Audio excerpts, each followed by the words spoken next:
प्रिय सज्जनों, हमारा आपका तथा समस्त संसार का स्वामी एक ईश्वर है। उसी ने धरती, आकाश, सूर्य, चंद्रमा को उत्पन्न किए। वर्षा उसी के आदेश से होती है, वायु वही चलाता है, धरती से अन्न उसी के आदेश से उत्पन्न होते हैं। प्रिय सज्जनों, जो इस संसार में आया है उसे एक दिन मृत्यु आएगी। जैसा कि ईश्वर ने अपनी पुस्तक कुरान पाक में इसका उल्लेख इस प्रकार किया है, कुल्लु नफ्सिन दाइक़तुल मौत, हर जीवधारी को मृत्यु का स्वाद चखना होगा।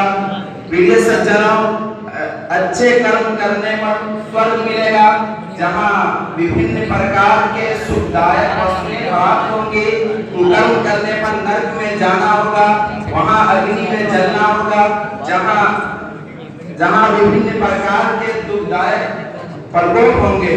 प्रिय सज्जनों, यदि हम चाहते हैं कि हम इस संसार में भी और मृत्यु के बाद उपरांत वाले जीवन में भी सफल हो, तो हमें मोहम्मद सल्लल्लाहु अलैहि वसल्लम के बताए हुए मार्ग पर चलना होगा और दिनों रात में और ईश्वर के साथ किसी को साझी न करें और दिनों रात में 5 मरतबा नमाज के रूप में प्रार्थना करें, लोगों पर कृपा करें, लोगों पर कृपा करें, लोगों पर अत्याचार न करें, माता पिता की सेवा करें, पड़ोसियों को दुख न दे।